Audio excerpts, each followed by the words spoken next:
Alors, une question pour commencer.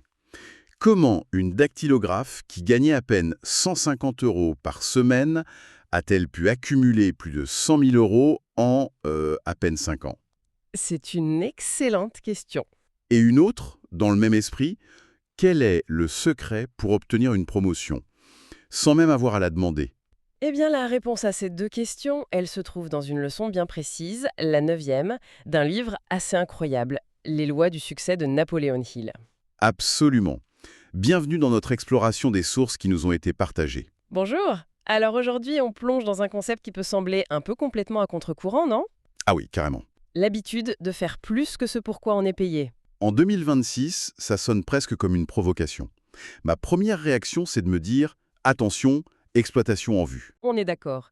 Mais ce qui est fascinant, c'est que le texte ne parle pas du tout de ça. Ce n'est pas travailler plus pour rien. ». Non, c'est plus subtil. C'est présenté comme une stratégie, une philosophie presque scientifique qui s'appuie sur une loi naturelle fondamentale. C'est le cœur du sujet. L'auteur la nomme la loi de l'accroissement des rendements. C'est un nom un peu pompeux peut-être. Un peu, mais le principe derrière est d'une simplicité désarmante. Il prend l'image de l'agriculteur. Vous plantez un grain de blé. D'accord. La nature ne vous rend pas un seul grain de blé. Elle vous rend un épi, entier plein de dizaines de grains. Elle rend toujours plus que ce qu'on lui a donné. Et donc l'idée, c'est que cette loi s'applique aussi à l'économie, à nos carrières? Exactement.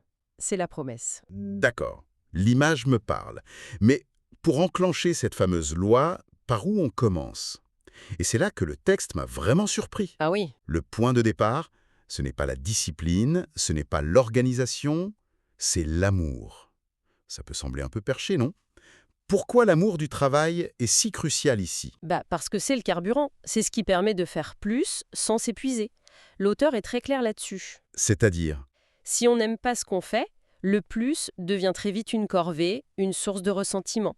Alors que si on est passionné, le travail supplémentaire, ce n'est plus vraiment du travail. c'est une forme d'expression, de plaisir. Voilà. Le texte dit que le travail fait par amour améliore la qualité, la quantité, et ce, sans la fatigue qui va normalement avec. C'est ce qui rend l'effort soutenable. Et pour illustrer ça, il y a cette anecdote que j'ai trouvée géniale. On s'attend à un exemple d'une grande entreprise, Et on se retrouve dans une colonie socialiste en Louisiane. avec une brouette et des briques. C'est assez déroutant. C'est l'histoire d'un homme suédois. On lui propose plein de postes pour l'intégrer dans la communauté. L'imprimerie, s'occuper des vaches, la blanchisserie. Et il refuse tout. Il refuse tout. Rien ne l'intéresse. Les responsables sont un peu désespérés. Et en dernier recours, ils lui donnent une brouette et lui disent « Bon, transporter ces briques d'ici à là ». Un travail hyper simple, répétitif. Le genre de boulot que personne ne veut en général. Exactement. Et là, l'homme s'illumine et il répond « C'est exactement le travail que j'aime ». C'est incroyable. La leçon, ce n'est donc pas de trouver un travail prestigieux, mais de trouver ce qu'on aime vraiment faire. Précisément. Même si ça paraît insignifiant aux yeux des autres. C'est la première brique, si on peut dire, pour construire sur cette loi. Sans ça, ça ne marche pas. D'accord. C'est clair. Alors, une fois qu'on a ce carburant, voyons comment la machine fonctionne dans les affaires. L'exemple de Marshall Field est assez parlant. Ah oui, c'est une histoire qui est devenue une légende dans le monde du commerce. Racontez-nous. Une cliente arrive au service après-vente. Elle veut échanger un sac à main. Ok. Le problème, c'est qu'elle l'a acheté il y a plus de 2 ans. Le sac est complètement démodé. Il n'est plus en vente. Normalement, c'est un non catégorique. Le règlement, c'est le règlement. Logiquement, oui. Le chef de rayon a toutes les raisons du monde de refuser. Mais il ne le fait pas. Ah bon? Non. Il décide de reprendre le sac au prix d'achat initial. C'est une perte sèche de 500 $ pour le magasin. 500 $ a été Incalculable, j'imagine. incalculable. D'abord, le magasin a gagné une cliente à vie. Mais surtout, cette cliente, bluffée, a raconté l'histoire à toutes ses amies. Le bouche à oreille. Le meilleur des marketing. C'est devenu une publicité vivante et ultra efficace. Ils ont semé un service exceptionnel et ils ont récolté une réputation en or qui a rapporté bien plus que 500 $. C'est un pari quand même. Aujourd'hui, avec les réseaux sociaux, ça pourrait devenir viral, c'est vrai. Mais est-ce que le texte parle du risque que des gens abusent de ce système? C'est un très bon point. Le texte n'aborde pas ce risque directement, il a été écrit à une autre époque. Mais la philosophie sous-jacente, c'est que ces abus seraient marginaux par rapport au bénéfice global. C'est un calcul de long terme basé sur la confiance. D'accord. Un autre exemple, à une échelle encore plus grande, c'est Henry Ford. Ah oui, le fameux salaire minimum à 50 dollars par jour. Une révolution pour l'époque. Beaucoup de gens y ont vu un acte de pure générosité. Oui, mais l'analyse du livre est bien plus pragmatique. Ce n'était pas de la bienfaisance. C'était un coup de génie stratégique. Exactement, une application brillante de cette fameuse loi. En payant ses ouvriers bien au-dessus du marché, qu'est-ce qu'il a obtenu en retour? Il a pu choisir les meilleurs. Tous les meilleurs voulaient travailler pour lui. Précisément, il a attiré les travailleurs les plus compétents, les plus motivés. Du coup, la qualité de sa production a explosé et ses besoins en supervision ont chuté. Parce que les gens étaient plus engagés. Voilà. Au final, les profits générés par cette main-d'œuvre d'élite ont largement dépassé le surcoût salarial. C'était un investissement, pas une dépense. Bien sûr, le contexte industriel de l'époque est différent d'aujourd'hui, mais le principe reste fascinant. Et ça m'amène à la question clé. Comment est-ce qu'on applique ça à une échelle individuelle, quand on n'est pas Henry Ford? Le livre donne l'exemple de Carol Downs, qui est assez édifiant. Oui, Carol Downs était un simple employé chez le constructeur automobile WC Durand. Il a pris une habitude toute simple. Laquelle? Chaque soir, il restait au bureau 1 heure ou 2 après tout le monde. Le texte précise bien, pas forcément pour travailler sur ses dossiers. Mais pour être là, pour être disponible. Exactement, il créait les conditions de l'opportunité.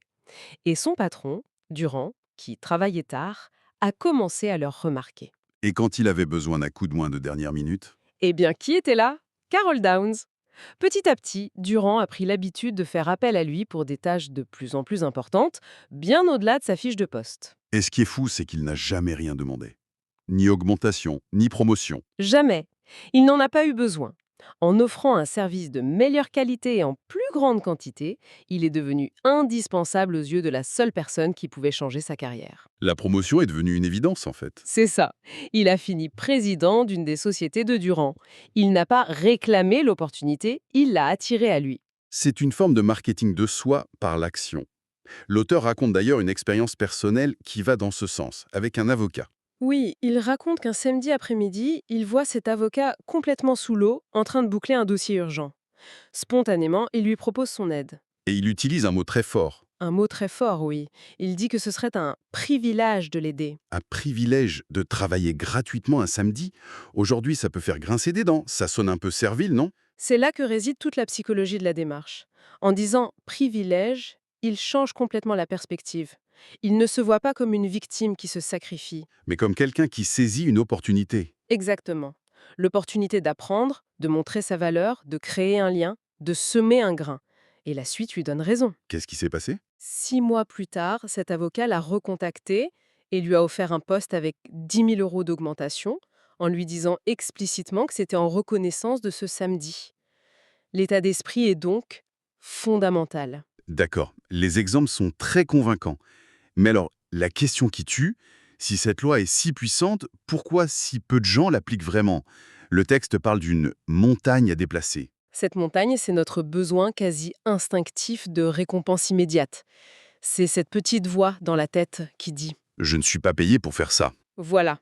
Le livre affirme que cette pensée, souvent inconsciente, est la cause principale de l'échec pour énormément de gens.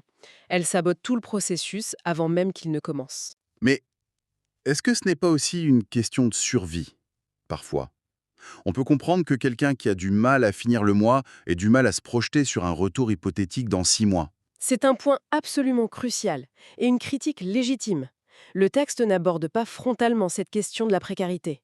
Hmm, Mais l'esprit, ce n'est pas de dire travailler 20 heures de plus gratuitement. C'est plus une question de qualité et d'attitude dans le travail qu'on fait déjà. donc des petites choses. Oui, aider un collègue 15 minutes, rester un peu plus tard pour peaufiner une présentation, proposer une idée. Ce sont des petits investissements qui ne coûtent pas forcément plus de temps, mais qui changent la perception de notre valeur. C'est un changement de mentalité plus qu'un changement d'emploi du temps. Vu comme ça, c'est plus accessible. Donc, si je résume, faire plus que ce pour quoi on est payé, ce n'est pas de la naïveté. Non, c'est une stratégie active. Une stratégie pour enclencher cette loi de l'accroissement des rendements et créer une telle valeur que le marché du travail, au fond, n'a pas d'autre choix que de vous récompenser en retour. C'est exactement ça. C'est passer d'une position où on attend à une position où on provoque. Et pour ceux qui seraient encore sceptiques, l'auteur propose une sorte de défi. Une expérience en... Laquelle? Il suggère, pendant 6 mois, de rendre chaque jour un service utile à au moins une personne. Et la règle, c'est de ne jamais attendre ni accepter de contrepartie financière directe. C'est pour tester la loi sur soi-même, en fait. Voilà, pour vérifier par soi-même si, au bout des 6 mois, notre situation générale ne s'est pas améliorée de manière significative. C'est une invitation à vérifier que, comme il le dit, vous ne pouvez rendre un service sans recevoir une compensation. C'est une proposition audacieuse. Et pour revenir à notre toute première question, la dactylographe qui a fait fortune. C'est l'illustration parfaite de ce principe. Elle ne s'est pas contentée de taper des lettres. Elle a fait plus. Oui, elle a préparé une série de 15 conférences sur son domaine et les a données entièrement gratuitement. Elle a semé massivement. Exactement. Elle a créé une valeur et une demande énorme. À la fin de la dernière conférence gratuite, la salle était pleine, sa réputation était faite et les gens en voulaient plus. Et c'est seulement à ce moment-là, Seulement, à ce moment-là, quand la demande était à son maximum, qu'elle a annoncé la création d'une classe payante. Elle a été submergée d'inscriptions. Elle a récolté au centuple ce qu'elle avait semé. une masterclass. C'est une leçon vraiment fascinante. La prochaine fois, on explorera la suite logique de tout ça, la 10e leçon du livre, un concept tout aussi puissant, la personnalité magnétique.